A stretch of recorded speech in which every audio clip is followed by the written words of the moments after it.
திரு ஸ்டாலின் நேற்றைய தினம் பேசுகிறார். கள்ளக்குறிச்சி அரசு விழாவில் பேசுறார்.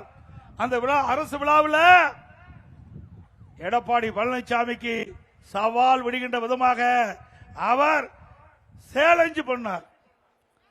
திராவிட முன்னேற்ற கழகம் ஆட்சிக்கு வந்து சுமார் 5 ஆண்டுகள் நிறைவு பெற இருக்கின்றது.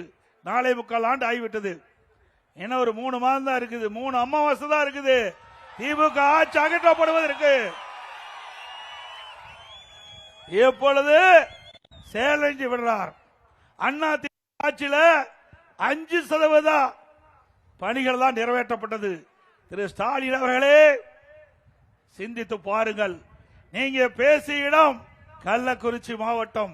அந்த கள்ளக்குறிச்சி மாவட்டத்தை அண்ணா திமுக ஆட்சி இருக்கின்ற பொழுதுதான் மாவட்ட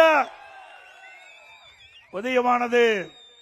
விழுப்புரம் மாவட்டத்தை பிரித்து கள்ளக்குறிச்சி தலைமையிடமாக கொண்டு புதிய மாவட்டத்தை உருவாக்கியது அண்ணா திமுக அரசாங்கம். காஞ்சிபுரம் மாவட்டம், இந்த மாவட்ட மக்களுடைய கோரிக்கை ஏற்று காஞ்சிபுரத்து மாவட்டத்தை பிரித்து செங்கல்பட்டு மாவட்டத்தை தலைமையிடமாக கொண்டு புதிய மாவட்டத்தை உருவாக்கியது அண்ணா திமுக அரசு. இப்படி மக்களுடைய கோரிக்கையை நிறைவேற்றி பிறகுதான் மக்களை நாங்கள் சந்திக்கின்றோம். ஆக 5% இல்ல, 95% நிறைவேற்றப்பட்ட ஆட்சி அண்ணா திமுக ஆட்சி. வெறும் 5% தான் திமுக ஆட்சி அவள் அறிவிக்கப்பட்ட அந்த தேர்தல் அறிக்கையில் நிறைவேற்றப்பட்டிருக்கிறாங்க. வெறும் 5% அறிவிப்புகள் தான் தேர்தல் அறிக்கையில் திராவிட முன்னேற்ற கழகம் குறிப்பிட்டதை நிறைவேற்றிருக்கிறாங்க.